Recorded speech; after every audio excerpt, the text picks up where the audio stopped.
Gusto ko lang ibahagi sa inyo mga kaabincho, hindi pala madali mangarap na isang vlogger.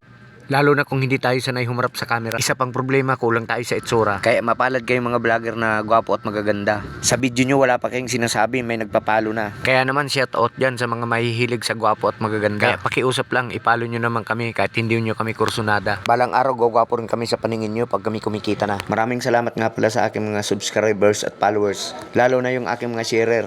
Huwag kayong magsasawa sa aking mga video na madalas walang kwenta. Kaya naman parang awa nyo na. Baka hindi nyo alam, minsan nagsasalita na akong mag-isa. Oh, ayan, tumatawa pa. Balik na tayo sa ating tema. Ito ang ilang mga gadget na i-invest ko na. Gaya ng nakikita nyo sa video. Isang GoPro Hero 3, Advanced in Underwater Action.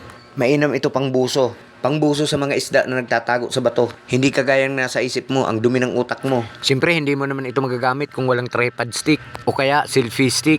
Ito ang magdadala sa kanya para hindi siya lumubog sa ilalim ng tubig. O kaya naman, kusa siyang lilitaw pag sakali nabitawan mo siya sa ilalim ng tubig. Yan, isa sa mga investment natin yan, mga ka-adventure. Pangalawa, itong ating Buya microphone wireless. Ito naman yung ginagamit sa mga long distance videos para malinaw ang ating audio. Ito yung microphone na ginagamit natin kalimitan sa pagpaprank. Ayan yung microphone yan, yung nakasabit sa ating liig. Marami yan na-order sa Lazada o kaya sa Shopee. Maraming uri yan. Pero ang pinili natin ang brand ng Buya. Quality din kasi ang brand.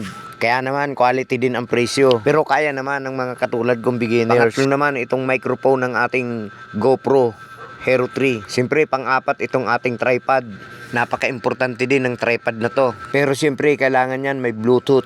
Napaka-importante din ng Bluetooth. Kasi kahit kayo lang mag-isa, pwede kayo mag-video. O ayan, mga ka-adventure, ilan lang yan sa mga gadgets na kailangan natin sa pag-uumpisa ng vlogging. Maliwanag na hindi lang pala puyat at pagod ang puhunan natin sa vlogging. Mahirap kaya, lalo na sa editing. Shoutout nga pala sa aking partner, sa aking editor. Partner, Alan Aspi, asan ka na? Bago matapos ang video na to, gusto ko magpasalamat sa ating Panginoon. Siyempre sa aking pamilya na patuloy na sumusuporta sa akin. At sa aking mga kaibigan. Alam ko minsan nahihiya kayo sa video ko. Madalas nga hindi nyo tinatapos, di ba? Bakit? Akala nyo kayo lang ang nahihiya? Hiyang-hiya rin ako, no? Minsan nga naisip ko gusto ko nang tumigil para matapos ng kahihiya na to. Kayo guys, ano sa palagay nyo? Titigil na ba ako? I-comment nyo lang guys. Bye-bye!